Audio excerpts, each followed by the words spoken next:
We need to prepare these tools before starting the project.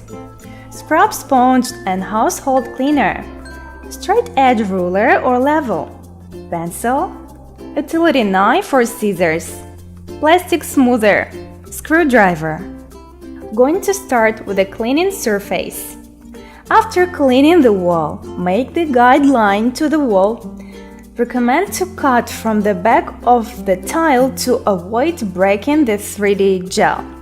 For the first tile, you need to cut the jagged side of the tile to create a straight edge. Tear the adhesive in half and press it down after determining the location.